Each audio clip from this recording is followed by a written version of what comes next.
In 2020, the Hamilton Broncs are out to a hot start.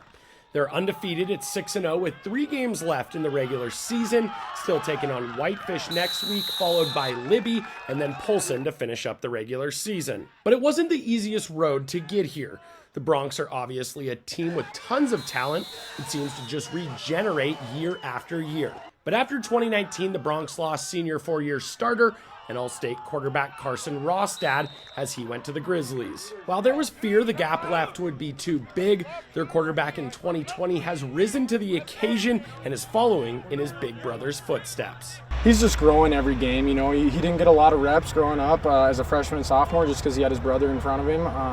But he had a great mentor in Carson, and he's just growing each game and he's learning. And, you know, I told him I just expect him to get better and better every game, and I think he's on track to do that. I really like to be able, I like doing both. I like to be able to throw the ball, and I also like to run the ball. Both of them are really great to me.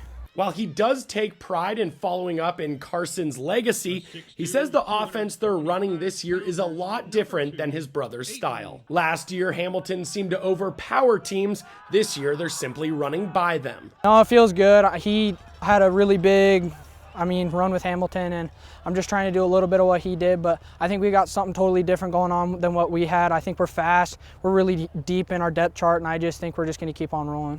Tyson Rostad is now leading the Broncs as they have cruised through the Western A thus far.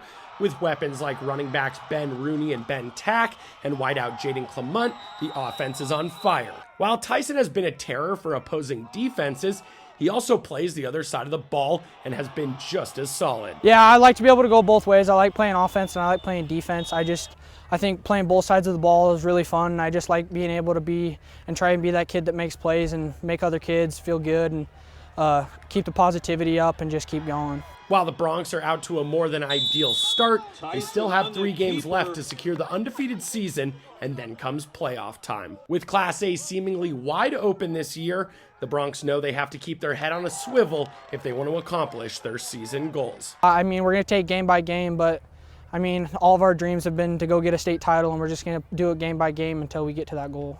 As of now, the Hamilton Broncs lead the Western A by 1 game, trailed by the 5-1 Libby Loggers, who they'll face off against in 2 weeks, and the Dillon Beavers, who sit at 4-1 behind Libby, with their only loss coming to Hamilton in week 4. On the eastern side, with no surprise, it's the Miles City Cowboys, who lead their division at a perfect 4-0, trailed by the 3-0 Billings Central Rams. Last year, Miles City won the Class A state title over Laurel after beating Hamilton in the semifinal game. Reporting in Columbia Falls, Jack Ginsburg, MTN Sports. Ben Tack takes it to the house.